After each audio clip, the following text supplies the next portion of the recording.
Hello everyone. दोस्तों, आप सभी का आपके अपने यूट्यूब चैनल पर एक बार फिर से स्वागत है। तो जैसा कि दोस्तों आप सभी को पता है कि ड्रीम ट्रोज जो यूट्यूब चैनल है उनके जो ऑनर हैं सुजीत सर हैं, उनके द्वारा अभी रिसेंटली क्या हुआ है कि एक प्रैक्टिस सेट लॉन्च हुई है बिहार दरोगा के लिए। इस प्रैक्टिस सेट में आपके टोटल 11 मॉडल सेट हैं और 2 प्रीवियस ईयर क्वेश्चंस जो प्रैक्टिस सेट दे रखे हैं। ये प्रैक्टिस सेट आपके आने वाले एग्जाम के लिए बहुत ही इंपॉर्टेंट हो सकता है। तो इस वीडियो को, इस प्रैक्टिस सेट को आपको हर दिन वॉच करना है, देखना है। दोस्तों, इस वीडियो में हमने आप सभी के लिए 100 प्रश्नों को रखा है, यानी कि इस बुक में जो दे रखा है उन सभी को रखा है।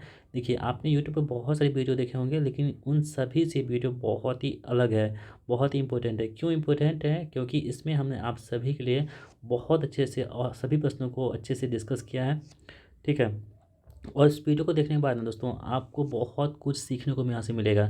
ऐसा नहीं कि आप बस ट्रिक मार के निकल जाएंगे, ऐसा नहीं होगा। इसमें आपको बहुत कुछ से सीखने को मिलेगा।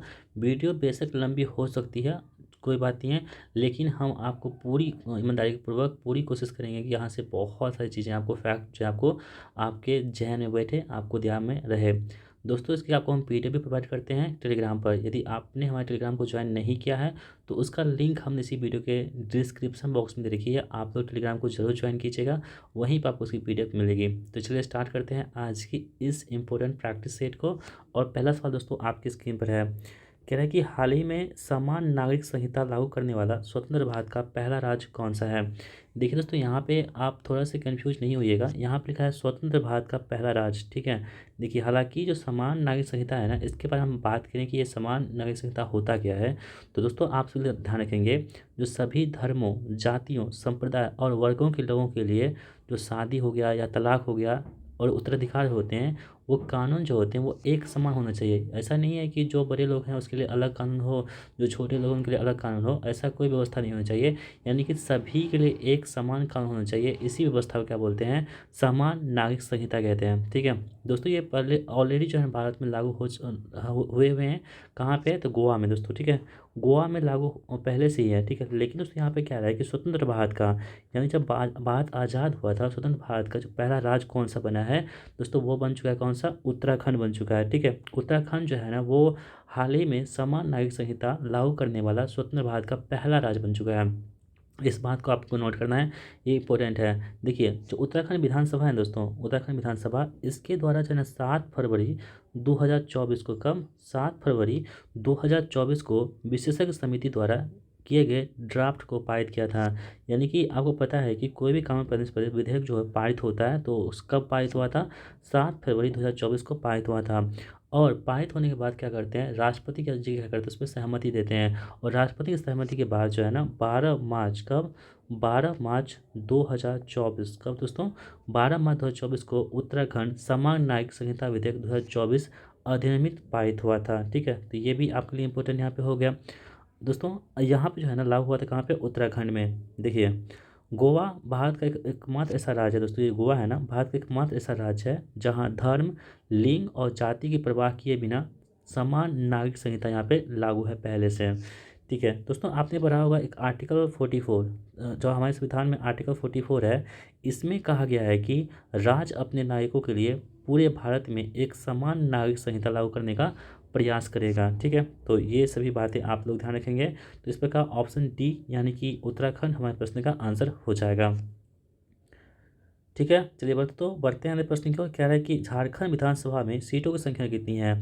दोस्तों, विधानसभा में सीटों की संख्या से अक्सर आपके एग्जाम में प्रश्न पूछे जाते हैं। तो जहाँ पे झारखंड की हम बात कर रहे हैं यहाँ पे, ठीक है, जितने भी दोस्तों राज्य है ना, सभी जो विधानसभा जहाँ पे हैं, उन सभी विधानसभा को आपको ध्यान रखना होगा, क्योंकि ऐसे सवाल आपके एग्जाम में पूछे ही लिए जाते हैं। तो यहाँ पे देखिए, विधानसभा दोस्तों हम सीटों की बात करें ना, तो कोई भी विधानसभा हो, क्यों ना हो, किसी भी राज्य की, वहाँ पर दोस्तों कहा गया है संविधान में कि एक राज्य विधानसभा में कम से कम दोस्तों 60 से जो है ना 60 सीट होनी चाहिए, कम से कम 60 होनी चाहिए। ठीक है, और दोस्तों अधिक से अधिक कितनी होनी चाहिए? 500 अधिक से अधिक सीटें होनी चाहिए। और सबसे कम से कम कितनी? 60 होनी चाहिए। लेकिन दोस्तों कुछ अपवाद भी हैं यहाँ पे, तो उसको हम देख लेते हैं, जो आपके एग्जाम में प्रश्न बन सकते हैं। ठीक है, जैसे कि आप जानते हैं कि गोवा हो गया, सिक्किम हो गया, मिजोरम हो गया और केंद्र शासित प्रदेश पुडुचेरी हो गया, इसमें क्या है, 60 से भी कम सदस्य हैं। यानी कि जो नियम है उससे भी कम सदस्य कहाँ कहाँ पे, तो हमने आपको यहाँ पे बता दिया है। ठीक है दोस्तों, एक बात और ध्यान रखिएगा, यहाँ पे जो इम्पोर्टेंट आपको है, कि अब देखिए यहाँ पे झारखंड की दोस्तों हम बात कर रहे थे कि झारखंड में कितनी है दोस्तों। तो 81 यहाँ पे क्या होंगे, विधानसभा सीटें यहाँ पे हो जाएंगी कहाँ पे, झारखंड में। ठीक है दोस्तों, अगर हम बात करें कि असम में कितनी सीटें हैं विधानसभा की, तो असम की दोस्तों हम बात करें तो आपकी 126 सीटें क्या होंगी, असम की हो जाएंगी। और दोस्तों अपना बिहार जो है ना, बिहार में कितनी सीटें हैं विधानसभा की, 243 सीटें क्या हैं बिहार में हैं। ठीक है, छत्तीसगढ़ में दोस्तों हम बात करें कि छत्तीसगढ़ में विधानसभा कितनी सीटें हैं, तो आप लोग ध्यान रखेंगे छत्तीसगढ़ में 90 सीटें विधानसभा की वर्तमान में हैं। और गोवा की हम बात करें दोस्तों, तो गोवा में कितनी सीटें हैं दोस्तों, तो 40 सीटें वर्तमान में हैं। आइए आइए बताए थे ना आपको कि 60 से कम नहीं होना चाहिए, लेकिन दोस्तों गोवा में कितनी है, 40 सीटें हैं। वही हम बात करें सिक्किम की, तो सिक्किम में कितनी सीटें हैं, तो 32 सीटें हैं सिक्किम में। ठीक है, और दोस्तों मिजोरम में कितनी सीटें हैं, तो मिजोरम में आपके कितनी सीटें हो जाएंगी, तो 40 सीटें आपके मिजोरम में हो जाएंगे। तो आप देख पा रहे होंगे कि जो 60 से कम सीटें जो है वो नहीं होनी चाहिए, लेकिन है, वो अपवाद है। कौन है, गोवा में 40 को है, सिक्किम में कितने 32 सीटें हैं, और मिजोरम में कितने हैं, 40 सीटें हैं। इस बात को आपको ध्यान रखना होगा। ठीक है, और दोस्तों एक बार और ध्यान रखिएगा, सबसे अधिक सीटें कहाँ पे है, तो यूपी में सबसे अधिक सीटें देखने को मिलती है। कितनी है, 403 सीटें दोस्तों यूपी में आपको है विधानसभा की। तो इस बात को आपको ध्यान रखना होगा, ये भी इंपॉर्टेंट आपके लिए हो जाएगा। तो ऑप्शन सी यहाँ पे हमारे प्रश्न का आंसर हो जाएगा। चलिए बढ़ते हैं अगले सवाल की ओर। कह रहा है कि वर्तमान समय में भारत में कुल रामसर साइट की संख्या 85 हो गई है। भारत रामसर संधि में कब शामिल हुआ था। देखिए जो रामसर साइट है दोस्तों, ये सीटें बढ़ती रहती हैं, तो अभी वर्तमान में कितनी हो चुकी है, 85 हो चुकी है। ठीक है, तो दोस्तों यहाँ पे क्या रहा है कि भारत इस रामसर संधि जो है ना कब शामिल हुआ था दोस्तों, तो आप लोग ध्यान रखेंगे, इसमें शामिल हुआ था 1982 में। कब, 1982 में जो है भारत रामसर संधि में शामिल हुआ था। कब था, 1 फरवरी 1982 को। ठीक है, 1 फरवरी 1982 को। देखिए 1982 से ही मई 2024 तक भारत की 82 आर्द्रभूमि रामसर शामिल हो गए हैं। दोस्तों अगर हम बात करें कि रामसर स्थल क्या होते हैं, तो अंतर्राष्ट्रीय महत्व की आर्द्रभूमि होती है, जो वेटलैंड होते हैं, आर्द्रभूमि होती है, उसे क्या बोलते हैं, रामसर कहते हैं, जिन्हें रामसर कन्वेंशन के तहत नामित किया गया जाता है। दोस्तों रामसर कन्वेंशन जो है ना, आर्द्रभूमियों के संरक्षण और उनके संसाधनों के टिकाऊ इस्तेमाल के लिए एक अंतर्राष्ट्रीय संधि है, और इसे यूनेस्को ने 1971 में ईरान के रामसर में हस्ताक्षरित किए थे। और अक्टूबर 2024 तक दुनिया भर में कितनी सीटें हैं, अगर हम बात करें कि अक्टूबर 2024 तक की हम बात करें अगर, तो कितने रामसर साइट हैं दुनिया भर में, तो 2521 जो है दोस्तों रामसर साइटें हैं वर्तमान में दुनिया भर में अक्टूबर 2024 के अनुसार। ठीक है, तो ऑप्शन बी यहाँ पे हमारे प्रश्न का आंसर हो जाएगा। चलिए बढ़ते हैं अगले सवाल की ओर। कह रहा है कि वर्ल्ड गवर्नमेंट समिट 2024 का आयोजन कहाँ हुआ। तो दोस्तों जो वर्ल्ड गवर्नमेंट समिट है 2024, इसका आयोजन कहाँ पे हुआ है, तो आप सभी लोग ध्यान रखेंगे, इसका आयोजन हुआ था कहाँ पे, तो ये दुबई में हुआ था। कहाँ पे, दुबई में। वर्ल्ड गवर्नमेंट समिट 2024 का आयोजन कहाँ हुआ है, तो दुबई में हुआ है। ठीक है, और दोस्तों इसकी स्थापना कब हुई थी, तो 2013 में संयुक्त अरब अमीरात के उपराष्ट्रपति और प्रधानमंत्री दुबई के शासक महामहिम शेख मोहम्मद बिन राशिद अल मखतूम के गतिशील नेतृत्व में की गई थी। कब हुई थी, 2013 में इसकी स्थापना की जाती है। अगला सवाल कह रहा है कि ट्रांसपेरेंसी इंटरनेशनल द्वारा जारी भ्रष्टाचार बोध सूचकांक में भारत को कौन सा रैंक 2024 में प्राप्त हुआ है। ठीक है, तो दोस्तों इसमें कितना रैंक प्राप्त हुआ 2024 में, तो 93 रैंक प्राप्त हुआ। कितना, 93। ट्रांसपेरेंसी इंटरनेशनल द्वारा जारी भ्रष्टाचार बोध सूचकांक में भारत को कौन सा रैंक 2024 में प्राप्त हुआ दोस्तों, कितना, 93 पहुंच चुका है, 93 स्थान। ठीक है दोस्तों, अभी रिसेंटली क्या हुआ है कि सीपीआई है, इसके द्वारा एक जो है रैंक जारी की गई है, जिसमें अभी मतलब 5 दिन पहले जो हुआ था, इसमें भारत जो है ना 180 देश में 96 स्थान पर पहुंच चुका है भ्रष्टाचार में। इस बात को भी आपको ध्यान रखना होगा। दोस्तों हम बात करें कि जो 2022 में भारत की रैंक क्या थी भ्रष्टाचार में, तो 2022 में भारत की रैंक थी 85, 85वां स्थान था 2022 में। इस बात को आपको ध्यान रखना होगा, ये भी इम्पोर्टेंट आप सभी के लिए यहाँ पे हो जाएगा। चलिए दोस्तों हम बढ़ते हैं अगले प्रश्न की ओर। कह रहा है कि फरवरी 2024 में चंद्रमा की सतह पर अंतरिक्ष यान उतारने वाली विश्व की पहली निजी कंपनी कौन सी है। दोस्तों विश्व की पहली निजी कंपनी की यहाँ पे हम बात हो रही है, तो ये भी इम्पोर्टेंट है। आपको हम बताए हैं कई बार अपने चैनल पर कि जो भी चीज़ें पहली बार विश्व में होती है, या भारत में होती है, बिहार में होती है, तो उसको आपको ध्यान रखना होगा, क्योंकि जो पहली बार होती है ना, वो इंपॉर्टेंट होती है आप सभी के लिए। तो यहाँ पे कह रहे हैं कि फरवरी 2024 में चंद्रमा की सतह पर अंतरिक्ष यान उतारने वाला विश्व की पहली निजी कंपनी, प्राइवेट कंपनी दोस्तों कौन बन चुकी हैं, तो वो दोस्तों कौन सा, इंडुएटिव मशीन बन चुका है। कौन सी, इंडुएटिव मशीन बन चुका है। दोस्तों ये अमेरिकी कंपनी है इंडोसिव का मशीन का मूल लैंडर ओडिसियस चांद पर कब लॉन्च हुआ था? 22 फरवरी 2024 को जो है ना ये लैंड किया था। अमेरिका के ह्यूस्टन की कंपनी इंडोसिव मशीन का मूल लैंडर ब्लैकमैन चांद की सतह पर उतर चुका है। दोस्तों हम बात करेंगे भारत का चंद्रयान 3 लैंडर जो है वो 23 अगस्त 2023 को चंद्रमा के दक्षिण ध्रुव पर उतरा था। ठीक है, ये आप तो जानते होंगे इस बात को। दोस्तों चंद्रयान 3 जो है चंद्रयान 3 को 14 जुलाई 2023 को आंध्र प्रदेश के श्रीहरिकोटा स्थित सतीश धवन स्पेस सेंटर से लॉन्च किया गया था। इस बात को ध्यान रखना होगा। और चंद्रयान 3 के जो लैंडर था उसका नाम था विक्रम, और जो था दोस्तों रोवर उसका नाम क्या था? प्रज्ञान था। चलिए अगला सवाल क्या है कि अगस्त 2024 में नरेंद्र मोदी जी यूक्रेन की यात्रा पर गए थे। इस देश की राजधानी क्या है? दोस्तों यूक्रेन जो दोस्तों क्या राजधानी है, ये सवाल आपके बिहार 2024 में प्रश्न पूछे गए थे एक बार। यहाँ पे क्या है कि यूक्रेन की राजधानी दोस्तों कहाँ होगी? तो कीव हो, यहाँ पे यूक्रेन की राजधानी हो जाएगी। कौन सी? कीव हो जाएगा। दोस्तों कीव जो है ना यूक्रेन की राजधानी है और सबसे बड़ा शहर है यूक्रेन का, जो देश के उत्तर मध्य भाग में किस नदी पर स्थित है दोस्तों? तो ये यूक्रेन जो है कीव नदी, ये नीपर नदी पर स्थित है। कौन सी? नीपर नदी पर स्थित है। नीपर नदी पर यूक्रेन की राजधानी कीव स्थित है। ठीक है, चलिए दोस्तों फ्रांस जो है ना फ्रांस की राजधानी पेरिस जो है वो कहाँ पर स्थित है? तो सीन नदी पर स्थित है। कहाँ पे? सीन नदी पर स्थित है। इस बात को भी आपको ध्यान रखना है। चलिए बढ़ते हैं अगले सवाल की ओर। कह रहा है कि संघाई सहयोग संगठन का 10वां सदस्य देश कौन बना है? दोस्तों जो संघाई संगठन है एससीओ है, इसका जो है 10वां सदस्य बन चुका है। उसका नाम क्या है दोस्तों? वो कौन सा है? बेलारूस। कौन सा है? बेलारूस जो है वो संघाई सहयोग संगठन का 10वां सदस्य बन चुका है।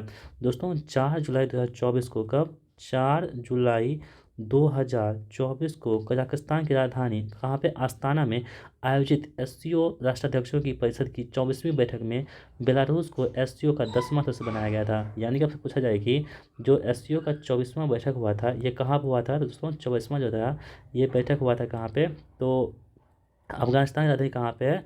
सॉरी कजाकिस्तान की राजधानी कहाँ पे है? अस्ताना में हुआ था। ठीक है, इसी में बेलारूस को 10वां सदस्य जो है बनाया गया था किसका? एससीओ का। ठीक है, इस बात को आपको ध्यान रखना होगा। दोस्तों हम बात करें कि एससीओ का स्थापना कब हुई थी? एससीओ की स्थापना हुई थी 2001 में।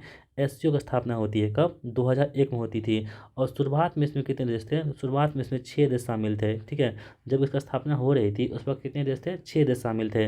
वो देश थे रूस, कजाकिस्तान, किर्गिस्तान, चाइना, तजाकिस्तान और उज्बेकिस्तान से। ठीक है, और दोस्तों जो साल 2017 में क्या हुआ था ये इंपॉर्टेंट है, इसमें भारत और पाकिस्तान इसमें दोनों क्या हुआ था? शामिल हुआ था एससीओ में। तो आपसे क्वेश्चन पूछा जाए कि एससीओ में भारत कब शामिल हुआ था? तो 2017 में एससीओ में भारत शामिल होता है, और साथ में पाकिस्तान भी 2017 में ही शामिल हुए थे। और दोस्तों साल 2023 में ईरान में एससीओ में शामिल हुआ था। और 2023 की हम बात करें तो ईरान कब शामिल हुआ था? तो 2023 में जो है ना ये ईरान इसमें शामिल हुआ था एससीओ में। ये भी इंपॉर्टेंट था, ये भी चर्चा का विषय था, और बहुत सारे एग्जाम में प्रश्न बने भी थे। ठीक है, तो चलिए दोस्तों बढ़ते हैं अगले सवाल की ओर। और एक बात और ध्यान रखिएगा आप लोग कि जो संघाई सहयोग संगठन है ना इसकी जो हेडक्वार्टर है कहाँ पे स्थित है? तो वो चाइना के बीजिंग में स्थित है। अगला सवाल है कि हाल ही में राष्ट्रपति हॉल के दरबार हॉल का नाम बदल कर क्या रखा गया है? तो दोस्तों जो राष्ट्रपति हॉल के दरबार हॉल है ना इसका नाम बदल कर क्या रख दिया गया है? इसका नाम है गणतंत्र मंडप रख दिया गया है। कौन सा? गणतंत्र मंडप इसका नाम रख दिया गया है। ठीक है, ये क्या नाम इसका? दोस्तों इसका पहला नाम क्या था ना? अशोक हॉल था। दरबार हॉल का नाम अब गणतंत्र मंडप और अशोक हॉल का नाम अशोक मंडप कर दिया गया था। सॉरी, हम आपको बता दें कि जो दरबार हॉल है ना इसका नाम अब गणतंत्र मंडप हो चुका है, और जो अशोक हॉल है इसका नाम अब अशोक मंडप होगा। ठीक है, इस बात को आपको ध्यान रखना होगा। चलिए बढ़ते हैं इस सवाल की ओर। कह रहा है कि संस्कृत भाषा में साहित्य लेखन हेतु किस जगत गुरु को 58वां ज्ञानपीठ पुरस्कार दिया गया है? दोस्तों बहुत ही ज़्यादा इंपॉर्टेंट है ये सवाल है। जो ज्ञानपीठ पुरस्कार 2024 का दिया गया है ये किसको दिया गया है? तो आप ध्यान रखेंगे स्वामी राम भद्राचार्य को ज्ञानपीठ अवार्ड 2024 दिया गया है। ठीक है, और दोस्तों ये मशहूर गीतकार गुलजार और संस्कृत विद्वान जगत गुरु राम भद्राचार्य को दिया गया, यानी कि 2 व्यक्ति को दिया गया है। यानी कि गुलजार को भी मिला है। ठीक है, गुलजार को भी मिला है, अब प्लस में गुलजार के साथ साथ स्वामी राम भद्राचार्य को भी मिला है ये अवार्ड। कौन सा? तो ज्ञानपीठ अवार्ड्स 58वां। ठीक है, आप लोग ध्यान रखेंगे। दोस्तों जगत गुरु राम भद्राचार्य और एक प्रसिद्ध हिंदू आध्यात्मिक नेता, शिक्षक और लेखक हैं। वे चित्रकूट में तुलसी पीठ के संस्थापक और प्रमुख हैं। साल 1965 से भारतीय साहित्य में उत्कृष्ट योगदान के लिए हर साल ज्ञानपीठ पुरस्कार मिलता है। आपसे क्वेश्चन पूछा जाए कि ज्ञानपीठ पुरस्कार स्थापना कब हुई थी? तो दोस्तों 1965 में ज्ञानपीठ पुरस्कार जो है इसकी शुरुआत होती है, और इसी साल से प्रत्येक वर्ष यहाँ पे दिया जाता है ज्ञानपीठ पुरस्कार। ठीक है, किसमें, तो भारतीय साहित्य में उत्कृष्ट योगदान देने के लिए। इस साल संस्कृत भाषा के को दूसरी बार और उर्दू के लिए 5वीं बार जो है ना ज्ञानपीठ पुरस्कार दिया गया है। तो ऑप्शन सी यहाँ पे राइट आंसर हमारा हो जाएगा। अगला प्रश्न क्या कि हाल ही में लोकपाल का अध्यक्ष किसे बनाया गया है। दोस्तों जो लोकपाल है इसका अध्यक्ष हाल ही में किसे बनाया गया है, तो आप लोग ध्यान रखेंगे इनका नाम है अजय मानिक खान राव खानविलकर, जो है लोकपाल का अध्यक्ष बनाया गया। ऑप्शन सी यहाँ पे राइट आंसर हमारा हो जाएगा। ये भी इंपॉर्टेंट हो यहाँ पे हो जाएगा दोस्तों। दोस्तों इसकी नियुक्ति जो हुई है राष्ट्रपति द्रौपदी मुर्मू ने उन्हें लोकपाल के अध्यक्ष पद की शपथ दिलाई है। खानविलकर दोस्तों हम बात करें तो सुप्रीम कोर्ट के पूर्व जज हैं, वे मध्य प्रदेश हाई कोर्ट के चीफ जस्टिस भी रह चुके हैं। कौन सा, अजय मानिक साहब। लोकसभा के अध्यक्ष लोकपाल के अध्यक्ष और सदस्यों की नियुक्ति राष्ट्रपति और प्रधानमंत्री की अध्यक्षता वाली चयन समिति की सिफारिश के आधार पर की जाती है। और लोकपाल तो हम बात करें तो लोकपाल में क्या होता है, तो लोकपाल में एक अध्यक्ष होते हैं। कितने अध्यक्ष होते हैं लोकपाल में, जो है ना एक अध्यक्ष होते हैं और के अलावे चार न्यायिक और गैर न्यायिक सदस्य हो सकते हैं। ठीक है। और लोकपाल का पद दोस्तों कब आया था, तो लोकपाल का पद जो है ना लोकपाल का पद आप लोग ध्यान रखेंगे ये आया था दोस्तों 22 मई 2022 को। ठीक है।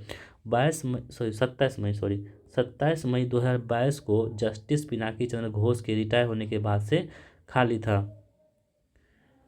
दोस्तों लोकपाल का जो है ना ये जो लोकपाल का पद है ये 27 मई 2022 को जो पिनाकी चंद्र घोष थे पहले लोकपाल थे उनके पद से खाली था। तो उसके बाद दोस्तों ये जो है ना अजय मानिक खान खानविलकर को ये लोकसभा का अध्यक्ष बनाया गया। ऑप्शन सी यहाँ पे हमारे प्रश्न का आंसर हो जाएगा।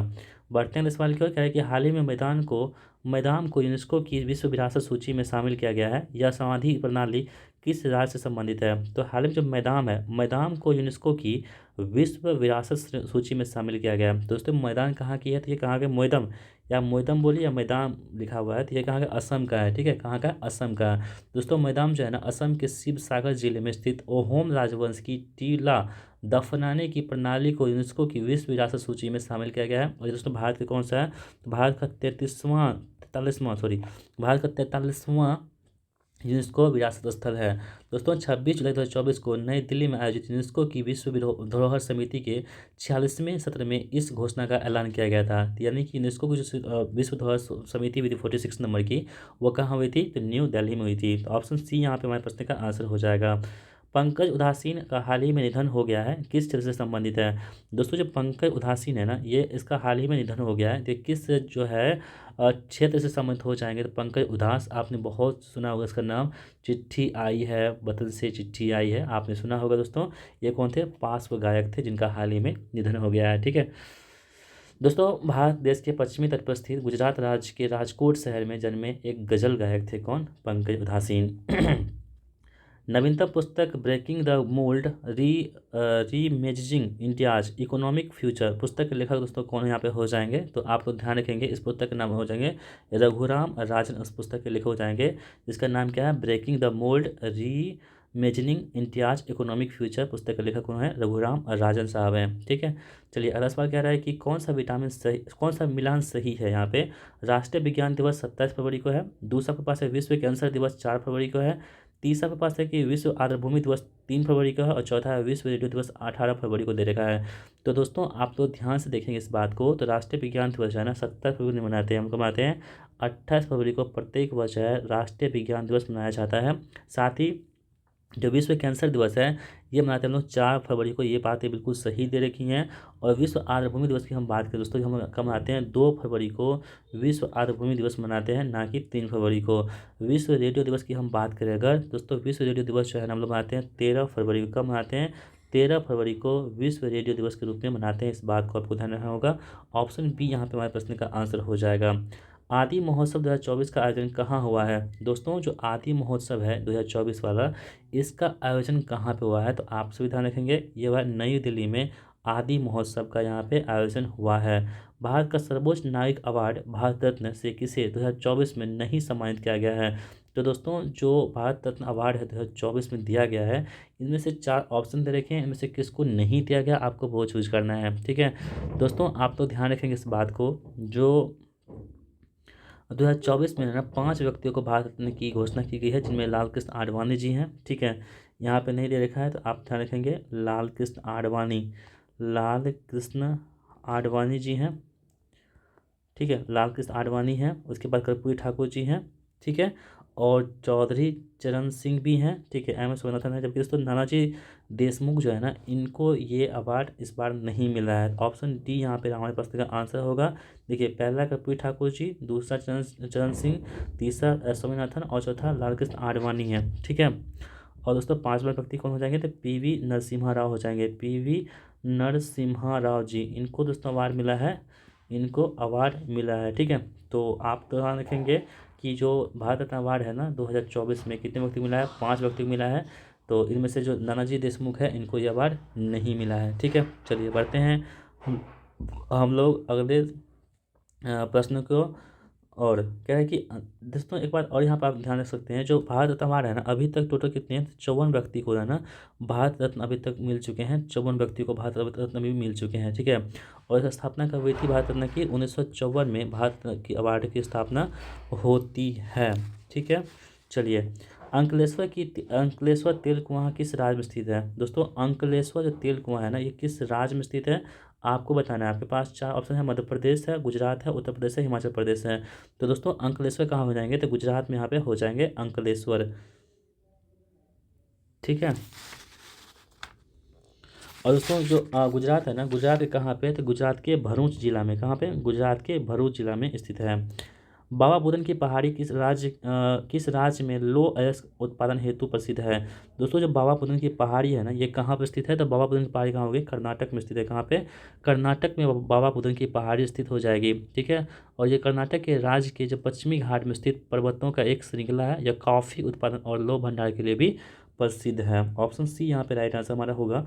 भारत के किस राज्य की सीमा बांग्लादेश की सीमा से नहीं लगती है, तो कौन सी ऐसी सीमा है जिसकी सीमा जो है बांग्लादेश की सीमा से नहीं लगती है दोस्तों। तो देखिए यहाँ पे जो मेघालय है ना, और मिजोरम है और असम है, ये तीनों तीनों सीमा जो होती है वो इसकी बाउंड्री से शेयर होती है, बांग्लादेश से होती है। जबकि नागालैंड की सीमा जो है बांग्लादेश से नहीं लगती, इसलिए ऑप्शन नंबर डी जो है यहाँ पे इस प्रश्न का बिल्कुल सही जवाब हो जाएगा, ठीक है। दोस्तों अगर हम बात करें कहाँ कहाँ से लगती है, तो ये लगती है आपके पास असम से भी लगता है, त्रिपुरा से, मेघालय, मिजोरम, पश्चिम बंगाल से लगती है किसकी सीमा, तो बांग्लादेश की सीमा लगती है। दोस्तों हम बात करेंगे भारत और बांग्लादेश के बीच में कितनी लंबी सीमा रेखा है, तो सबसे अधिक दोस्तों 4096 किलोमीटर की जो है ना सीमा भारत और बांग्लादेश के बीच में स्थित है। इस बात को भी आपको ध्यान रखना होगा, ये भी आप सभी के लिए इंपॉर्टेंट यहाँ पे हो जाएगा। चलिए बढ़ते हैं इस बार की ओर। क्या है कि श्री राम भगवान शिव की भक्ति में मग्न है, इस वाक्य में कौन सा रस है। तो दोस्तों इस वाक्य में कौन सा रस हो जाएगा, तो भक्ति रस हो जाएगा, क्योंकि भक्ति में मग्न है तो भक्ति रस यहाँ से हो जाएगा। पी आर सीरीज का संबंध किस खेल से संबंधित है। दोस्तों पी आर सीरीज है ना, इसका संबंध किससे हो जाएगा, तो पी आर सीरीज का संबंध जो हो जाएगा ये आपके पास किससे हो जाएगा, हॉकी से हो जाएगा पी आर सीरीज का संबंध, ठीक है। चलिए अगला सवाल देख लेते हैं दोस्तों। कह रहा है कि यहाँ पे कि ऑस्ट्रेलियाई ओपन टेनिस 2024 के पुरुष विजेता कौन बने हैं।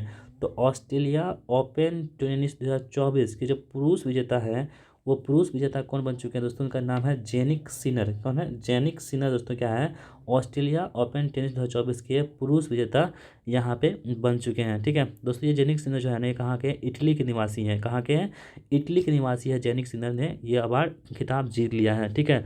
और उन्होंने फाइनल में किसे हराया था, तो रूस के जो डेनियल मेदवेदेव है इसको हराया था। यह सिनर का पहला ग्रैंड स्लैम खिताब था जिन्होंने ये जीत लिया है, ठीक है।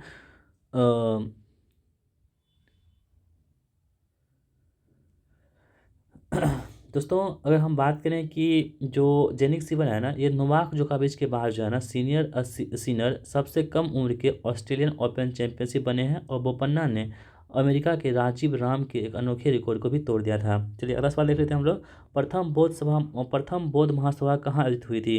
दोस्तों प्रथम बौद्ध महासभा है ना, ये कहाँ पे आयोजित की गई थी, या पे कहाँ पे, राजगिरी में प्रथम बौद्ध महासभा को आयोजित किया गया था, ठीक है। दोस्तों अजातशत्रु जो है, अजातशत्रु के शासनकाल के दौरान 483 ईसा पूर्व में, कब, 483 ईसा पूर्व में, ठीक है। अजात शत्रु के शासनकाल के दौरान दोस्तों 483 ईसा पूर्व में कहाँ हुआ था, राजगिरी के सप्तपर्णी गुफा में हुआ था। कहाँ पे, सप्तपर्णी गुफा में प्रथम बौद्ध संगीति की स्थापना आयोजन किया गया था, ठीक है। इस बात को आपको ध्यान रखना, ये भी इंपॉर्टेंट है दोस्तों। जो दोस्तों हम बात करें कि किसकी अध्यक्षता में की गई थी, तो प्रथम बौद्ध संगीति। तो ये प्रथम बौद्ध संगीति जो है ना, ये किसके अध्यक्षता में की गई थी? तो महाकश्यप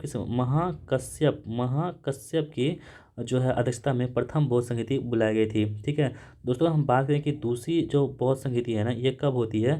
तो दोस्तों दूसरी बौद्ध संगीति 383 ईसा पूर्व में दूसरी बौद्ध संगीति होती है। ठीक है, 383 ईसा पूर्व में दूसरी बौद्ध संगीति होती है। और दोस्तों ये कहाँ होती है? तो वैशाली में होती है। कहाँ पे? वैशाली में द्वितीय बौद्ध संगीति होती है। ठीक है, इस बात को ध्यान रखना होगा। और दोस्तों किसकी अध्यक्षता में होती है? तो साबा कामी की अध्यक्षता में दूसरी बौद्ध संगीति की जो है ना, यहाँ पे मतलब कि ये आयोजन होता है। ठीक है, किसके अध्यक्षता में? तो साबा कामी में। और किसके शासनकाल में दोस्तों? तो वो था कालाशोक के शासनकाल में दूसरी बौद्ध संगीति होती है। ठीक है दोस्तों, हम बात करें कि तीसरी बौद्ध संगीति कहाँ हुई थी, तो दोस्तों ये कहाँ पे है? पाटलिपुत्र में तीसरी बौद्ध संगीति होती है। कहाँ पे? पाटलिपुत्र में तीसरी बौद्ध संगीति होती है। किसके समय में? अशोक के शासनकाल में। अशोक के शासनकाल में होती है तीसरी बौद्ध संगीति। दोस्तों कब होती है? 251 जो है ना ईस्वी पूर्व में होती है। ठीक है, और किसकी अध्यक्षता में होती है दोस्तों? तो मोगलीपुत्र जो है ना, मोगलीपुत्र इसकी अध्यक्षता में जो है तृतीय बौद्ध संगीति यहाँ पे आयोजित की जाती है। दोस्तों हम बात करें चौथी जो बौद्ध संगीति है, इसकी अध्यक्षता किसके द्वारा की गई थी? तो दोस्तों ये दोस्तों वसुमित्र अश्वघोष यहाँ के उपाध्यक्ष थे, इसमें शामिल किए गए थे। और ये कुंडलबन कश्मीर में हुआ था कनिष्क के शासनकाल में। ठीक है, तो कनिष्क के शासनकाल में हुआ था, कुंडलबन कश्मीर में हुआ था चौथी बौद्ध संगीति। इस बात को आपको ध्यान रखना होगा, जिसमें वसुमित्र जो थे अश्वघोष क्या थे? उपाध्यक्ष की अध्यक्षता में आयोजित किया गया था। ठीक है, वसुमित्र जो थे यहाँ पे अध्यक्ष थे और अश्वघोष क्या थे? उपाध्यक्ष थे, जिसकी अध्यक्षता में ये चौथी बौद्ध संगीति बुलाई गई थी। तो ऑप्शन बी यहाँ पे हमारे प्रश्न का आंसर हो जाएगा। स्वेथलिंग कप का संबंध किस खेल से है? दोस्तों स्वेथलिंग जो है कप है, इसका संबंध किस खेल से हो जाएगा? दोस्तों ये टेबल टेनिस से हो जाएगा। स्वेथलिंग कप का संबंध किस होगा? टेबल टेनिस से हो जाएगा स्वेथलिंग कप का संबंध। ठीक है, इस बात को आपको ध्यान रखना होगा, ये भी आप सभी के लिए इम्पोर्टेंट है। ठीक है, चलिए यहाँ पर दोस्तों हम बात करें शतरंज का कप देख लेते हैं। तो जो नाइटू कप होता है ना, नाइटू कप, नाइटू ट्रॉफी, ये क्या है दोस्तों आपके पास? तो शतरंज से संबंधित होगा नाइटू ट्रॉफी। ठीक है, एक ट्रॉफी होता है कौन सा? लिम्का। कौन सा? लिम्का। लिम्का किससे संबंधित होगा? ये भी आपके शतरंज से लिम्का हो जाएगा। तो हम क्रिकेट की बात करें तो आईसीसी ट्रॉफी होते हैं, कौन सा? क्रिकेट का होता है। रणजी होता है क्रिकेट का।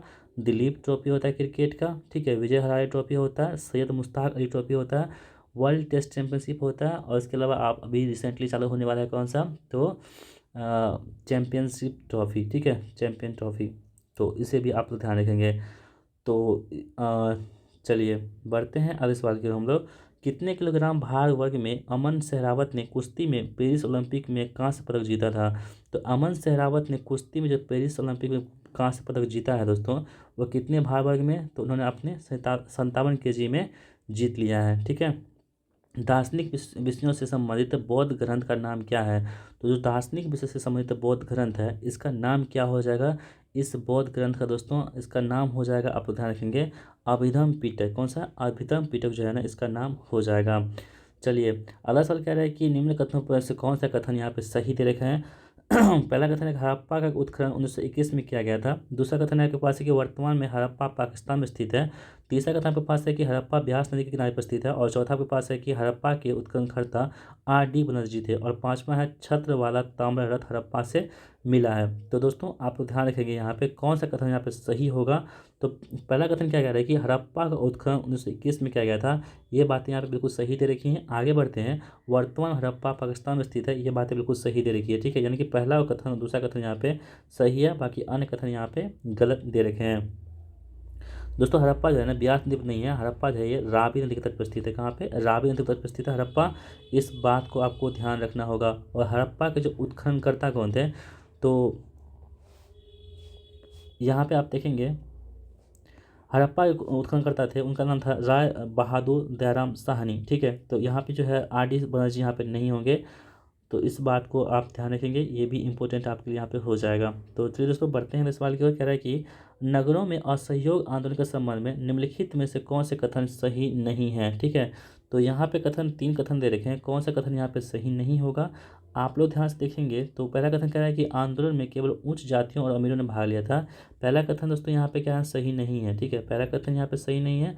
दूसरा कथन कह रहा है कि मद्रास की जस्टिस पार्टी द्वारा परिषद के चुनाव का बहिष्कार किया गया था। दोस्तों ये भी कथन जो यहाँ पे सही नहीं है, ठीक है, तो दोनों कथन सही नहीं है। बाकी तीसरा कथन कह रहा है कि हजारों छात्रों ने सरकारी नियंत्रण वाले स्कूलों को छोड़ दिया, प्रधानाध्यापक और शिक्षकों का इस्तीफा दे दिया और वकीलों ने अपनी प्रैक्टिस छोड़ दी थी। तो दोस्तों आप यहाँ पे देखेंगे कहा है कि कौन सा कथन सही नहीं है, तो पहला और दूसरा कथन यहाँ पे सही नहीं है, बाकी तीसरा कथन यहाँ पे सही दे रखा है। चलिए बढ़ते हैं इस बार की ओर। 1940 में विनोबा भावे ने व्यक्तिगत सत्याग्रह कहाँ से आरंभ किया था? तो दोस्तों 1940 में जो विनोबा भावे जी हैं, इन्होंने व्यक्तिगत सत्याग्रह प्रारंभ किया था। ये कहाँ से प्रारंभ किए थे? तो दोस्तों पवनार महाराष्ट्र से इन्होंने ये आरंभ किया था।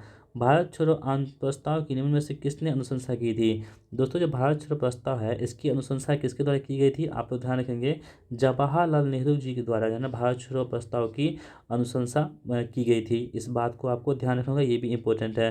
दोस्तों हम बात करें भारत छोड़ो प्रस्ताव जो है ना, वो 8 अगस्त 1942 को जो है ना भारतीय राष्ट्रीय कांग्रेस द्वारा शुरू किया गया एक अभियान था, और इसी में दोस्तों करो या मरो का नारा दिया गया था महात्मा गांधी जी के द्वारा, ठीक है।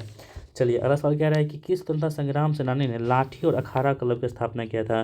तो कौन से स्वतंत्रता संग्रामी सेनानी थे जिन्होंने लाठी और अखाड़ा क्लब की स्थापना किया था? तो दोस्तों आप ध्यान रखेंगे, उनका नाम था बाल गंगाधर तिलक। कौन था? बाल गंगाधर तिलक के द्वारा जो है ना लाठी और जो है ना क्या बोलते हैं उसको, लाठी और बखेरा है ना, लाठी और अखाड़ा शब्द का प्रयोग किया था यहाँ पे।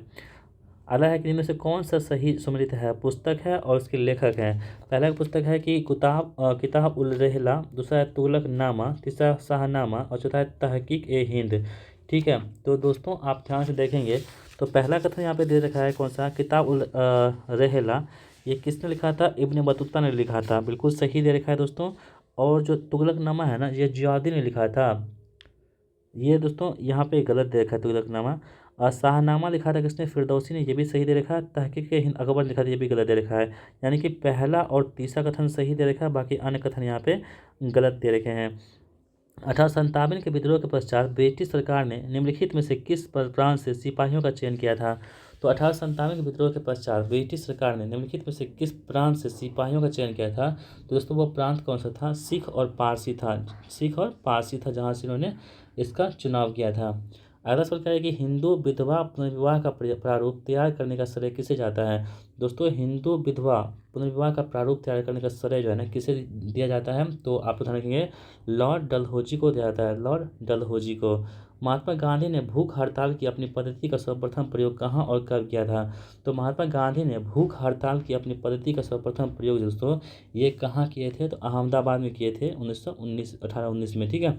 चल 1918 में, ठीक है। चलिए इको साउंडिंग का प्रयोग किया जाता है दोस्तों, इको साउंडिंग का जो प्रयोग है वो क्यों किया जाता है? तो आप लोग ध्यान रखेंगे, इको साउंडिंग का प्रयोग करते हैं हम लोग समुद्र की गहराई मापने के लिए क्या करते हैं? इको साउंडिंग का इस्तेमाल करते हैं। यदि सूर्य एवं पृथ्वी के बीच की दूरी 1/4 कम हो जाए तो सबसे अधिक संभावना किस बात की होगी? यदि सूर्य और पृथ्वी के बीच की दूरी 1/4 कम हो जाए तो सबसे अधिक संभावना किस बात की होगी? तो इस बात को आपको ध्यान रखना होगा, जो संभावना किस बात की होगी, तो दोस्तों हमारे वर्ष की अवधि क्या होगी? कम हो जाएगी, ठीक है। अगला सवाल क्या है कि आयोडीन की प्राप्ति होती है, यानी कि आयोडीन प्राप्त होते हैं हमें, वो कहाँ से प्राप्त होते हैं हमें आयोडीन? तो आप सभी लोग ध्यान रखेंगे, जो है लेमिनेरिया से क्या होते हैं? आयोडीन की प्राप्ति होती है, ठीक है। आयोडीन प्राप्ति कहाँ से होती है? तो लेमिनेरिया से क्या होते हैं? आयोडीन की प्राप्ति होती है। श्यानता के संदर्भ में निम्न कथनों में से कौन से कथन यहाँ पे सही दे रखे हैं? तो दोस्तों आपके पास 4 ऑप्शन दे रखे हैं, इनमें से कह रहा है कि कौन से कथन में श्यानता के बारे में सही दे रखा है? तो पहला कथन है कि तापमान के बढ़ने पर द्रव की श्यानता कम हो जाती है, बिल्कुल सही दे रखा है। आगे बढ़ते हैं, कह रहे हैं कि ठोस में श्यानता का अभाव होता है, ये भी सही है। तीसरा के पास है कि शहद और ग्लिसरीन में श्यानता की प्रवृत्ति अधिक होती है, ये भी सही है। यानी सभी कथन यहाँ पे क्या है दोस्तों? बिल्कुल सही दे रखे हैं। निम्न में से कौन सा पौधा कीट पकड़ता है? तो कौन सा पौधा है जो कीट को पकड़ लेता है? तो आप सभी देखेंगे नेफेंथस, जो नेफेंथिस है दोस्तों, ये क्या करते हैं कि ऐसा पौधा होता है जो कीट को पकड़ लेता है। निम्न में से किस विटामिन की कमी से सीलिएक रोग हो जाता है? तो किस विटामिन की कमी से जो होती है वो सीलिएक रोग होता है, ठीक है। तो दोस्तों आपको ध्यान रखना होगा, जो विटामिन डी है इसकी कमी से क्या होता है? तो सीलिएक रोग नामक हो जाता है। हेपेटाइटिस ए डैश नामक रोग का कारक होता है, तो हेपेटाइटिस ए जो है ना वो कौन सा रोग का कारक होता है? हेपेटाइटिस ए, ठीक है। तो दोस्तों आप ध्यान रखेंगे, हेपेटाइटिस ए जो होता है ये क्या होता है? विषाणु के कारक होता है। भारतीय संविधान का कौन सा भाग संविधान और उसकी प्रक्रिया में संशोधन करने हेतु संसद की शक्तियों से संबंधित है? ठीक है दोस्तों, कौन सा ऐसा भाग है? तो आप लोग ध्यान रखिएगा, उस भाग जो है वो कौन सा हो जाएगा। तो भाग नंबर जो है 20 जो है वो संविधान में संशोधन के बारे में कहता है। और अनुच्छेद कितने हैं? अनुच्छेद आर्टिकल जो है वो 368 है। और उससे कहाँ से लिया गया था संविधान में? तो दक्षिण अफ्रीका के संविधान से अपने देश के संविधान में अडॉप्ट किया गया था। इस बात को भी आपको ध्यान रखना होगा। भारतीय संविधान की निम्नलिखित में से कौन सी विशेषता अमेरिकी संविधान से ली गई है? तो दोस्तों, जो अमेरिकी संविधान से ली गई है वो कौन कौन सी ली गई है? मौलिक अधिकार से ली गया है और न्यायिक समीक्षा, यानी कि पहला और तीसरा जो है ली गई है। मौलिक कर्तव्य दोस्तों कहाँ से लिया गया है? तो रूस के संविधान से मौलिक कर्तव्य को लिया गया है। और विधि द्वारा स्थापित प्रक्रिया दोस्तों कहाँ से ली गई है? तो ये आपको बताएंगे कमेंट बॉक्स में। ठीक है, देखते हैं आपको पता है कि नहीं इसके बारे में। तो यहाँ पे पहला और तीसरा कथन यहाँ पे सही हो जाएगा। अगला प्रश्न कह रहा है कि भारत में अविश्वास प्रस्ताव के संदर्भ में निम्न कथनों पर विचार कीजिए। तो कौन सा यहाँ पे कथन दे रखे हैं और कौन सा यहाँ पे सही है? क्या कौन सा कथन यहाँ पे सही दे रखा है? पहला कथन है कि भारतीय संविधान में कहीं भी अविश्वास प्रस्ताव का उल्लेख नहीं किया गया है। क्या यह बातें सही हैं? तो दोस्तों आप लोग ध्यान रखेंगे, जो पहला कथन यहाँ पे है वो यहाँ पे सही है। भारतीय संविधान में कहीं भी अविश्वास प्रस्ताव का उल्लेख नहीं किया गया, ये बातें बिल्कुल यहाँ पे सही दे रखी हैं। दूसरा कथन यहाँ पे कह रहा है कि अविश्वास प्रस्ताव केवल लोकसभा में ही पुनः स्थापित किया जा सकता है, ये बातें भी बिल्कुल सही है। और तीसरा कथन कह रहा है कि अविश्वास प्रस्ताव लाने हेतु न्यूनतम 50 सदस्यों का समर्थन आवश्यक है, ये भी सही है। यानी कि तीनों कथन यहाँ पे क्या है, बिल्कुल यहाँ पे सही दे रखे हैं। आगे बढ़ते हैं, कौन सा सही सुमेल है? राष्ट्रपति का शपथ अनुच्छेद 60 में है, स्पीकर को हटाना अनुच्छेद 94 में है, राज्यसभा के स्पीकर को हटाना अनुच्छेद 67 में है, और उपयुक्त सभी सम्मिलित हैं। तो दोस्तों आप ध्यान रखेंगे, तो सभी कथन यहाँ पे सही दे रखे हैं। यानी कि राष्ट्रपति का शपथ जो है ना अनुच्छेद 60 में दे रखा है, और स्पीकर को हटाना अनुच्छेद 94 में दे रखा है, और राज्यसभा के स्पीकर को हटाना अनुच्छेद 67 के ख में दे रखा है, ये भी सही है। ऑप्शन डी यहाँ पे राइट आंसर हमारा हो जाएगा। निम्न में से कौन सा सही सुमेलित नहीं है? तो यहाँ पे है दूसरी अनुसूची संवैधानिक प्रक्रियाओं के वेतन, और तीसरी अनुसूची शपथ का प्रारूप, और आपके पास है यहाँ पे कि सातवीं अनुसूची विधायी शक्तियों का वितरण, और पाँचवीं अनुसूची है राज्यसभा में सीटों का आवंटन। ठीक है, तो दोस्तों आप लोग ध्यान से देखेंगे इस बात को कि कौन से यहाँ पे गलत दे रखे हैं। ठीक है दोस्तों, आप यहाँ पे देखेंगे तो पहला कथन हमारे पास था ना, यहाँ पे क्या दे रखा है? दूसरी अनुसूची में वेतन दे रखा है, बिल्कुल सही है। तीसरी अनुसूची क्या है? शपथ है, ये भी बिल्कुल सही दे रखी है। आगे बढ़ते, सातवीं सूची में विधायी शक्तियों का जो है वितरण है, ये भी सही है। जबकि पांचवीं सूची में राज्यसभा में सीटों का आवंटन, ये सही नहीं है दोस्तों। ठीक है, इस बात को आपको ध्यान रखना होगा, ये भी आपके लिए इंपॉर्टेंट है दोस्तों। पांचवीं सूची में क्या है? अनुसूचित क्षेत्रों और इन क्षेत्रों में रहने वाली अनुसूचित जनजातियों के प्रशासन और नियंत्रण से जुड़ी हुई है पांचवीं अनुसूची। आंध्र प्रदेश में लोकसभा सीटों की संख्या कितनी है? दोस्तों आंध्र प्रदेश में जो लोकसभा की सीटें हैं वो कितनी सीटें आंध्र प्रदेश में दे रखी है? तो 25 सीटें जो हैं आपके आंध्र प्रदेश में लोकसभा की सीटें यहाँ पे हो जाएंगी। ठीक है, और दोस्तों आंध्र प्रदेश में जो विधानसभा सीटें हैं कितनी हैं? तो विधानसभा की सीटें की हम बात करें तो 175 175 जो है सीटें क्या है आपके पास? तो विधानसभा की सीटें हैं कहाँ पे? आंध्र प्रदेश में। इस बात को भी आपको ध्यान रखना होगा, ये भी इंपॉर्टेंट आपके यहाँ पे हो जाएगा। अर्धलिखित में से किस अनुच्छेद के तहत राज्यपाल किसी विधेयक को राष्ट्रपति के विचारार्थ आरक्षित रख सकता है? तो दोस्तों अनुच्छेद नंबर 200 के तहत जो है ना इसको आरक्षित रख सकता है। रोम किस नदी के किनारे स्थित है? दोस्तों रोम जो है ना, रोम ये इटली का जो राजधानी है रोम, ये किस नदी के तट पर स्थित है? दोस्तों आपको ध्यान रखना होगा, ये टाइबर नदी के तट पर स्थित है। कौन सा? रोम। भूमध्य रेखा निम्न में से किन देशों से होकर गुजरती है? दोस्तों भूमध्य रेखा जो होती है किन देशों से होकर गुजरती है? आपको ध्यान रखना होगा, ये मालदीव, गैबोन और ब्राज़ील से होकर क्या होती है? गुजरती है। निम्न में से कौन से दो सही सम्मिलित हैं? तो कौन से यहाँ पर दो सही सम्मिलित हैं? दो सही सम्मिलित हैं, कौन से हैं आपको यहाँ पे ध्यान रखना होगा। तो पहला कथन यहाँ पे कह रहा है कि कोटोपैक्सी इक्वाडोर, बिल्कुल सही दे रखा है। विशुद्ध फिलीपींस, ये गलत दे रखे हैं। फिजुयामा जापान, ये भी सही दे रखा है। किलिमंजारो अंगोला, ये गलत दे रखे हैं। ठीक है, तो दोस्तों यहाँ पे देखेंगे आप पहला और तीसरा कथन यहाँ पे सही दे रखा है, बाकी अन्य कथन जो है 2 और 4 यहाँ पे वो गलत दे रखे हैं। ठीक है दोस्तों, अगर हम यहाँ पे बात करें कि ऑप्शन सी का, तो ऑप्शन सी यहाँ पे क्या है? तो बिल्कुल सही दे रखा है। दोस्तों विसुवियस जो है ना, ये इसकी बात करें तो ये फिलीपींस में नहीं है दोस्तों, ये कहाँ पे? इटली में है। कहाँ पे? विसुवियस जो है कहाँ पे? इटली के कैमेनिया क्षेत्र में नेपल्स की खाड़ी के पास स्थित एक ज्वालामुखी है। ठीक है, और इस बात को आपको ध्यान रखना होगा। चलिए बढ़ते हैं इस सवाल की ओर। कह रहा है कि श्रीहरिकोटा द्वीप बंगाल की खाड़ी को अलग करता है।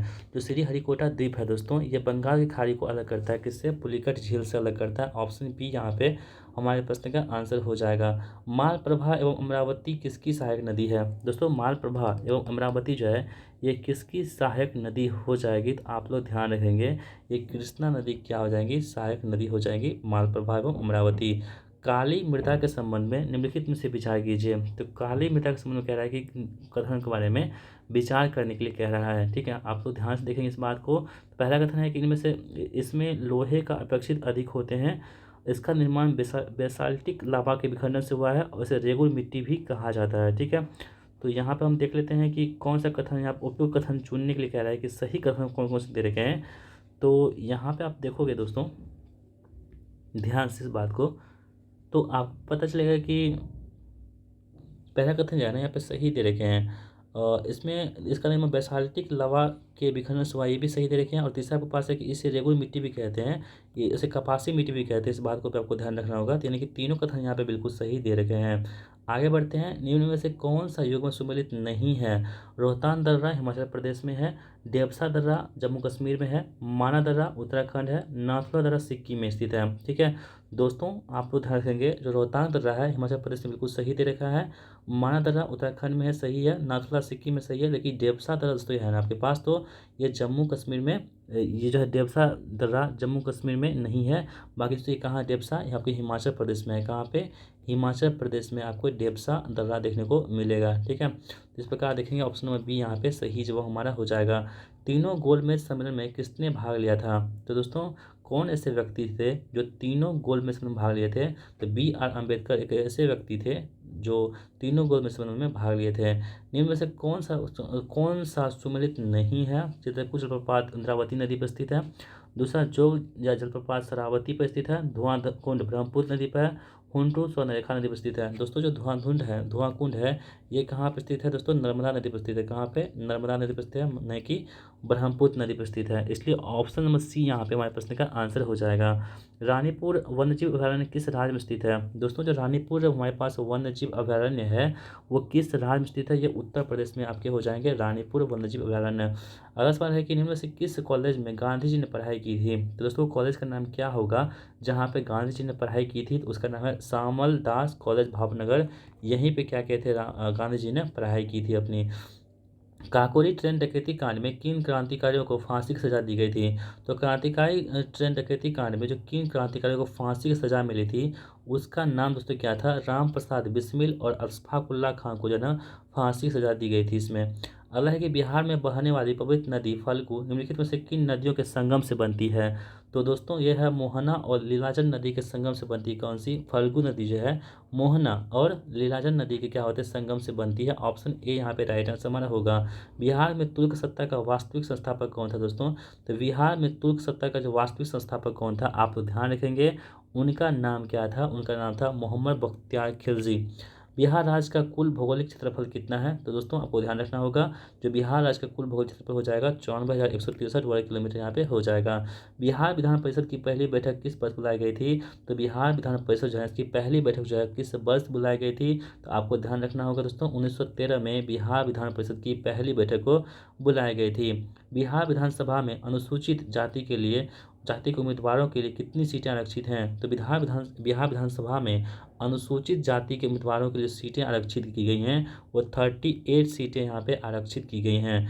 निम्न में से कौन सी सदिश राशि नहीं है? दोस्तों जो सदिश राशि यहाँ पे कौन सी नहीं होगी?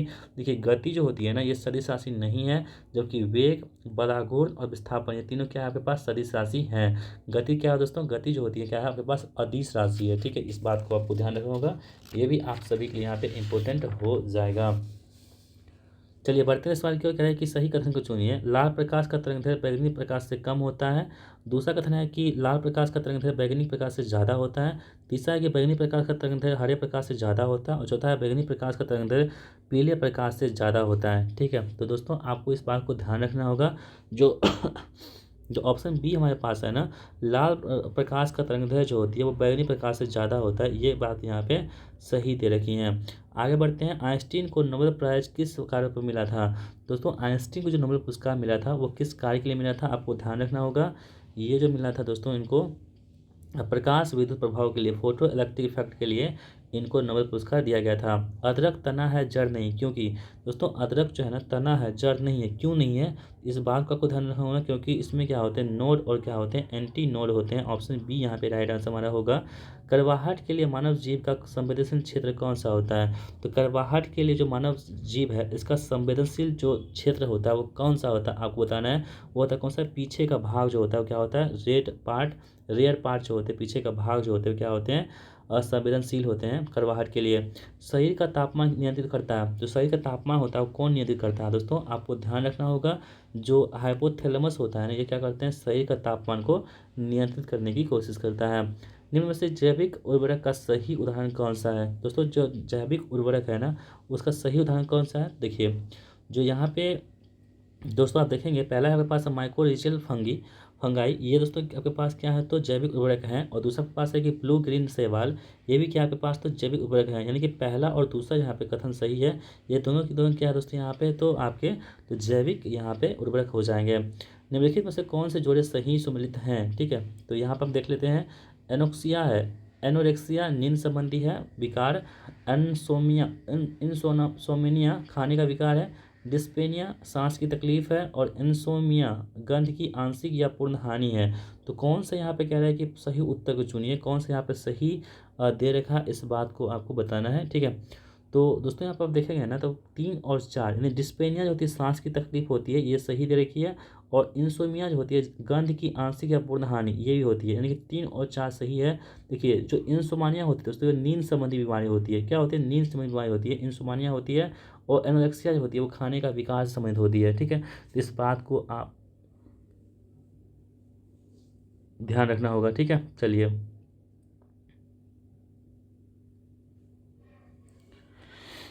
हाँ, तो अगला सवाल कह रहा है कि यहाँ पे सूची 1 और सूची 2 को सम्मिलित कीजिए। Match 1 rest 1 match 2। कपड़ा और उत्पत्ति यहाँ पे देखिए, लिनियन है, यहाँ पे जटा है, क्वायर है, मुहायर है, और उसके बाद डाउन है। तो यहाँ पे कह रहा है कि कूट का प्रयोग करके सही उत्तर को चुनने के लिए कह रहा है, ठीक है। तो दोस्तों आप यहाँ पे देखेंगे तो इसका आंसर बी होगा, यानी कि 1 का 2। लिलेन जो होती है दोस्तों ये क्या होती है, सन का पौधा से प्राप्त होती है लिलेन, ठीक है। उसके बाद बी का 1 जटा होती है वो नारियल का पौधा से प्राप्त होता है, ठीक है। और मोहायर जो होता है दोस्तों, मोहायर ये क्या होगा आपके पास तो ये होगा अंगोरा बकरी से प्राप्त होता है। और डाउन जो होता है डाउन, ये दोस्तों क्या आपके पास होंगे तो बत्तख और गीज के पंख से प्राप्त होते हैं डाउन। तो इस प्रकार आप देखेंगे तो ऑप्शन बी यहाँ पर हमारे प्रश्न का आंसर हो जाएगा। भारत में कृषि पुनर्जीवित प्रदान करने के लिए शिखर स्तर के बैंक का नाम क्या है? तो भारत में कृषि पुनर्जीवित प्रदान करने के लिए शिखर स्तर बैंक जो है इसका नाम क्या हो जाएगा, इस बैंक का नाम होगा आपके पास तो कृषि तथा ग्रामीण विकास राष्ट्रीय बैंक, यानी कि नाबार्ड इसका हो जाएगा, ठीक है। अगला सवाल कह रहा है कि वैश्वीकरण में सम्मिलित नहीं है, तो वैश्वीकरण में सम्मिलित कौन सा नहीं है यहाँ पे दोस्तों आपको बताना है यहाँ पे। तो आप देखेंगे पहला आपके पास ऑप्शन है कि आयात शुल्क में कमी, ये सही है। दूसरा आपके पास है आयात लाइसेंसिंग का उन्मूलन, ये भी सही है। तीसरा आपके पास है कि प्रत्यक्ष विदेशी निवेश का उन्मूलन निर्वाह, ये भी सही है। जबकि दोस्तों चौथा है ना सार्वजनिक क्षेत्र की इक्विटी का विनिवेश, ये आपके इसमें शामिल नहीं है, ठीक है, वैश्वीकरण में। अगला है कि ऊर्जा के वाणिज्यिक स्रोत में विशुद्धता शामिल होते हैं। तो दोस्तों जो ऊर्जा के वाणिज्यिक स्रोत होते हैं इसमें जो विशुद्ध शामिल होते हैं वो शक्ति, कोयला, तेल, गैस, जल विद्युत और यूरेनियम शामिल होते हैं। यदि भारतीय रिजर्व बैंक के द्वारा नकद कोष अनुपात में कमी की जाती है तो इसका साख सृजन पर प्रभाव होगा। तो इसके साख सृजन पर क्या प्रभाव पड़ेगा आपको बताना दोस्तों। इसमें साख सृजन क्या होगी, वृद्धि यहाँ पे हो जाएगी। 1 रुपये के नोट पर हस्ताक्षर होता है दोस्तों, 1 रुपये के नोट पर जो हस्ताक्षर होते हैं वो क्या होते हैं, वित्त मंत्रालय के सचिव का, ठीक है, secretary of ministry of finance का हस्ताक्षर होते हैं, ठीक है। अगला सवाल है कि आय की असमानता मापी जाती है, जो आय होती है इसकी असमानता को हम लोग कैसे माप सकते हैं। तो आपको ध्यान रखना होगा दोस्तों, जो गिनी गुणांक द्वारा जो है आय की असमानता को मापा जाता है। आरबीआई के विशेष विदेशी मुद्रा भंडार में निम्नलिखित में से कौन शामिल होते हैं? तो आरबीआई के जो विदेशी मुद्रा भंडार है इसमें क्या क्या शामिल होते हैं आपको बताना होगा दोस्तों। इसमें शामिल होते हैं आपके देखिए विदेशी मुद्रा परिसंपत्ति, ठीक है, यानी कि FCA शामिल होता है, ठीक है। अगला है क्वेश्चन, सोना शामिल होता है, विशेष आहार अधिकार यानी कि SDR भी शामिल होता है, साथ में आपके आरक्षित किस्त स्थिति रिजर्व पोजीशन ये भी शामिल होता है, यानी कि सभी इसमें क्या होते हैं तो शामिल होते हैं। ऑप्शन डी यहाँ पे राइट आंसर हमारा हो जाएगा। डांगी नृत्य किस राज्य से संबंधित है दोस्तों? डांगी जो है, डांगी नृत्य ये किस राज्य से संबंधित हो जाएंगे तो हिमाचल प्रदेश से हो जाएंगे। कौन सा? डांगी नृत्य का संबंध। भारत के किस राज्य में बिहू त्यौहार मनाया जाता है दोस्तों? बिहू जो है ना भारत के असम राज्य में मनाया जाने वाला त्यौहार है। अग्निपथ योजना की प्रमुख विशेषता क्या है तो दोस्तों अग्निपथ योजना की प्रमुख विशेषता होती है अग्निवीर सेना, नौसेना या वायुसेना में सेवा देंगे।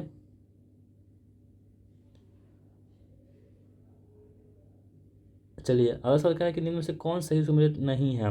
विश्व एड्स दिवस 1 दिसंबर को मनाते हैं, बिल्कुल सही दे रखा है। भारतीय नौसेना दिवस दोस्तों 4 दिसंबर को मनाते हैं, ये भी सही दे रखा है। अगला आपके पास है कि विजय दिवस 16 दिसंबर को और राष्ट्रीय उपभोक्ता दिवस 14 दिसंबर को मनाते हैं। तो कौन सा इसमें सम्मिलित नहीं है, यानी कि 3 सही होगा 1 गलत होगा, आपको वही चूज करना जो गलत है। दोस्तों जो हमारे पास विजय दिवस है ये सही है। राष्ट्रीय उपभोक्ता दिवस जो है ना ये 24 दिसंबर नहीं दोस्तों, ये 14 दिसंबर नहीं, ये 24 दिसंबर को मनाते हैं। कब? 24 दिसंबर को मनाते हैं। घुड़सवारी करने वाले परिसर को क्या कहते हैं? तो घुड़सवारी करने वाले परिसर होते हैं उसको क्या बोलते हैं? एरिना कहते हैं। ऑप्शन सी यहाँ पे राइट आंसर हमारा होगा। निम्न में से कौन यूनेस्को हेरिटेज साइट है? तो दोस्तों वो कौन सी साइट है जो यूनेस्को में शामिल है? धोलावीरा भी है, मोइतम भी है, शांति निकेतन, ये तीनों तीनों क्या यहाँ पे शामिल है। उरुग्वे की मुद्रा क्या हो जाएगी दोस्तों? उरुग्वे की मुद्रा कौन सी होगी? पेसो। क्या होगी? पेसो जो है उरुग्वे की मुद्रा हो जाएगी।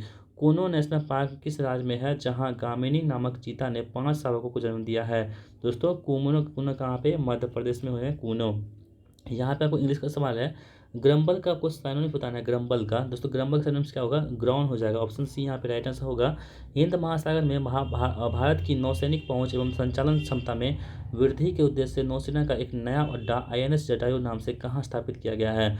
दोस्तों जो INS जटायु है ना ये कहाँ पर स्थापित किया गया है, इस बात को आपको ध्यान रखना होगा, ये भी इंपॉर्टेंट आप सभी के लिए होगा। दोस्तों ये कहाँ पे आपके पास? तो अंडमान निकोबार में INS जटायु को स्थापित किया गया है। तेंदुआ गणना रिपोर्ट 2022 के अनुसार बिहार में तेंदुआ की कुल संख्या कितनी है? तो बिहार में तेंदुआ कुल संख्या कितनी हो जाएगी? तो 86 तेंदुआ जो है बिहार में हो जाएंगी। कहाँ पे? 2022 के अनुसार।